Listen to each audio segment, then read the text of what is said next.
भोजन खिलाना तो हर औरत का धर्म होता है। बिल्कुल सही कह रही हो बहन जी, लेकिन आजकल पारिवारिक लड़की ढूंढ पाना उतना ही मुश्किल है जैसे गधे के सर में सींग। अब आप हमें ही ले लीजिए। अर्णव मेरा इंजीनियर है, कम से कम लाखों में सैलरी है उसकी, लेकिन फिर भी अपनी पसंद की लड़की नहीं मिल रही। वो क्या है ना, मेरा अर्णव विदेशी खाना खाने का बड़ा ही शौकीन है। कहता है सिर्फ उसी लड़की से शादी करूंगा जो विदेशी खाना यानी कॉन्टिनेंटल फूड, हाँ कॉन्टिनेंटल फूड बनाना जानती होगी। और आपको तो आजकल की लड़कियों का पता ही है, इंडियन खाना तो उनसे बनता नहीं, तो विदेशी तो क्या ही बनाएंगी। अरे ना ना ना बहन जी, सब लड़कियां एक सी ना होती। मेरी सानवी तो हर तरह का खाना बनाना जानती है, खासकर वो विदेशी कॉन्टिनेंटल फूड। फिर तो जल्दी से उसे बुला दीजिए। उर्मिला अपनी बेटी को बुलाने अंदर जाती है। देखो सानवी, जो भी हो बस इस इंटरव्यू को क्लियर कर ले। बहुत बड़ी पार्टी आई है रिश्ते के लिए, खूब नौकर चाकर और गाड़ियां हैं घर में। तेरी बात पक्की हो गई ना तो तू राज करेगी राज। और सुनना, मैंने तेरी तारीफ में बड़े बड़े कसीदे पढ़ दिए हैं कि तुझे बहुत ही बढ़िया बढ़िया कॉन्टिनेंटल खाना बनाना आता है। माँ, मुझसे आलू पूड़ी रोटी सब्जी ये सब तो ठीक से बनता नहीं। पराठा बनाती हूँ तो पहचानना मुश्किल हो जाता है कि पराठा है या श्रीलंका का मैप। और कॉन्टिनेंटल डिशेस का तो मुझे नाम तक नहीं पता। अरे शुरू शुरू में तू ना वो यूट्यूब देखकर बना लियो, फिर जब उनका मन भर जाएगा कॉन्टिनेंटल खाना खाकर तो वो खुद ही मना कर देंगे बनाने को। वैसे भी अंग्रेजों का ये बेतुका खाना ज्यादा दिन तक थोड़ी ना खाया जाता है। चल अब अच्छे से टचअप लेकर बाहर आ जा। तैयार होकर सानवी बाहर आ जाती है। फिर बातचीत में अर्णव की मम्मी और अर्णव को सानवी बहुत पसंद आती है। साथ ही जब वो ये पूछते हैं कि उसे कॉन्टिनेंटल खाना बनाना आता है तो इस पर सानवी कहती है, कॉन्टिनेंटल खाना जी, वो बनाना तो मेरे बाएं हाथ का खेल है। ये बात सुनते ही लड़के वाले झट से शादी के लिए तैयार हो जाते हैं। कुछ ही दिनों में दोनों की शादी भी हो जाती है। शादी के बाद देखो सानवी, तुम्हारे हाथ के बने कॉन्टिनेंटल खाने की तारीफ तो हमने बहुत सुन ली। अब आज जल्दी से कुछ बढ़िया सा बनाकर खिला दो। अभी बनाकर लाती हूँ। रसोई में जाकर वो यूट्यूब खोलती है, फिर सोचती है, नहीं नहीं नहीं नहीं नहीं, अगर मैंने इन्हें कोई फेमस डिश बनाकर खिलाई तो ये लोग समझ जाएंगे कि मुझे कुछ भी बनाने नहीं आता। ऐसा करती हूँ, कुछ भी बना देती हूँ और उसे कोई भी नाम दे दूंगी।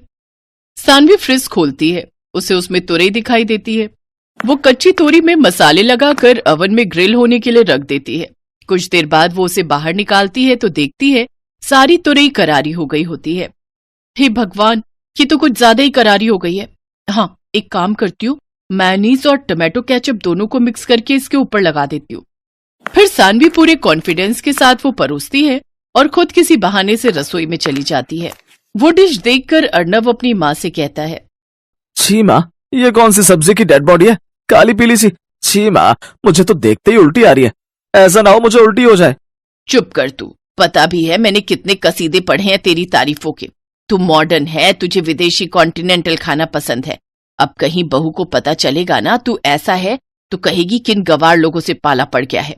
अब उसने बनाया है तो कॉन्टिनेंटल डिश ही होगी कोई। तू तो बस बीच बीच में झूठी मूठी तारीफ करता रही हो। ठीक कहती हो माँ, लेकिन सच्ची में माँ, ये बहुत ही वाहियात है खाने में। तभी सानवी वहां आ जाती है। वाह वाह बहू, क्या मजेदार कॉन्टिनेंटल खाना बनाया है तूने। इतना मजेदार खाना तो मैंने किसी 5 स्टार होटल में भी नहीं खाया। अरे वाह, माँ जी को मेरे हाथ की ये जली हुई तोरई इतनी पसंद आई। वाह वाह वाह भगवान, तूने बचा लिया। हाँ सानवी, अच्छा बना है। अब तुम कल बनाना इटालियन पास्ता। हाँ हाँ, क्यों नहीं। कम से कम कुछ तो जानी पहचानी चीज खाने को मिलेगी। अगले दिन सानवी इटालियन पास्ता बनाने के लिए किचन में जाती है और यूट्यूब पर रेसिपी देखने लगती है। मुझे तो इनके नाम से भी चक्कर आ रहे हैं। भला मसालों के नाम भी कोई ऐसे रखता है क्या? और ये लेट जूस क्या होता है? सीधे सीधे पत्ता गोभी भी तो बोल सकता है। बस बहुत हुआ, अब तो मैं अपने हिसाब से ही पास्ता बनाऊंगी। और कौन सा ये अंग्रेज आते हैं हमसे सरसों का साग सीखने जो हम इनका पास्ता बनाए। उस दिन भी यही हुआ। सानवी ने पास्ता में व्हाइट सॉस मिलाने की जगह उसमें अरारोट और कॉर्नफ्लोर मिलाया। साथ ही साथ पास्ता में ढेर सारी लाल पिसी हुई मिर्च भी डाल दी। अब देखना, अब ये इनका आखिरी पास्ता होगा। इतनी लाल मिर्च झोंक के डाली है कि आज के बाद नाम नहीं लेंगे कॉन्टिनेंटल खाना बनाने का। सानवी वो पास्ता लेकर बाहर आती है। वाह वाह वाह, बन गया पास्ता। हाँ हाँ हाँ, लेकिन आज इटालियन नहीं, मैंने आखिरी पास्ता बनाया है। लाला बहू, आखिरी हो या पहला, हमें तो खाने से मतलब है। तू ला झट से प्लेट में निकाल। अर्नब और उसकी माँ पहला चम्मच खाने के बाद ही 2 गिलास पानी पी जाते हैं। पास्ता थोड़ा तीखा लग रहा है ये कहकर वो पास्ता छोड़कर उठ जाते हैं। अब वो हर रोज इसी तरह अजीबोगरीब डिशेस बनाकर, कभी वो पनीर स्वाहा बनाती तो कभी साग अनकारा। एक रोज सास अपनी बहू से, बहू तेरी ना दिल्ली वाली बुआ सास, उनका बेटा और बेटी भी आ रहे हैं, तू ना उनके लिए वो सब कॉन्टिनेंटल खाना बनाना जो तूने हमारे लिए बनाए हैं। वो बुआ ना बड़ा ही मजाक उड़ाती थी मेरा कि भाभी तेरी जिंदगी तो दाल चावल रोटी में ही कट जाएगी, हमारे घर तो हर देश का खाना बनता है, आज सबको दिखा दूंगी मेरी बहू कितनी गुनी है। हैं? अब पर माँ जी, मैं कह रही थी कुछ सिंपल ही बना लेते हैं, सबको ना ये मिर्च मसाले वाला खाना पसंद नहीं आता। नहीं, तुम वही सब बनाना, उन लोगों को भी पता चले कि हमारी बहू कितनी मॉडर्न है। और हाँ, वो पनीर सुहाहा और आखिरी पास्ता भी जरूर बनाना, बस मिर्च थोड़ी कम रखना। शाम को सब मेहमान आ जाते हैं। दिल्ली वाली बुआ, उनकी बेटी और कनाडा में 7 साल तक शेफ की नौकरी करने वाला उनका बेटा मयंक, वो सब सानवी के लिए गिफ्ट लेकर आते हैं। फिर रात को सब बैठकर साथ में डिनर कर रहे थे। मयंक बेटा, तू तो एक बढ़िया शेफ है, लेकिन मेरी बहू तो तुझसे भी बड़ी शेफ है।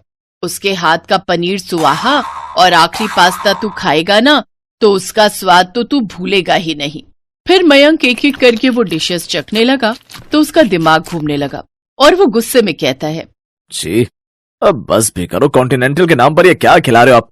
जली हुई तोरई, राख हो चुके पनीर टिक्के और अरारोट में बना हुआ आखिरी पास्ता, ये भी कोई खाना है? अरे ये कॉन्टिनेंटल तो क्या कोई फूड ही नहीं है। भला कौन से ग्रह के लोग ऐसा बेस्वाद खाना खाते हैं? मैं एक शेफ हूँ और अच्छे से बता सकता हूँ इसमें क्या क्या डला है और ये कैसे बना है। सानवी बहू, ये जो कह रहा है वो सच है। मुझे माफ कर दो मम्मी जी, मुझे लगा था मैं यूट्यूब से सब देख देख कर बना लूंगी, लेकिन सब गड़बड़ हो गया। पर आप दोनों तो उंगलियां चाट चाट कर खाते थे ना? उंगलियां चाट कर नहीं, बल्कि नाक बंद करके और अपनी उंगलियां रोक रोक कर खाते थे, क्योंकि सच तो ये था हमने कभी पहले कॉन्टिनेंटल खाना खाया नहीं था। तो क्या आपने झूठ कहा मुझसे?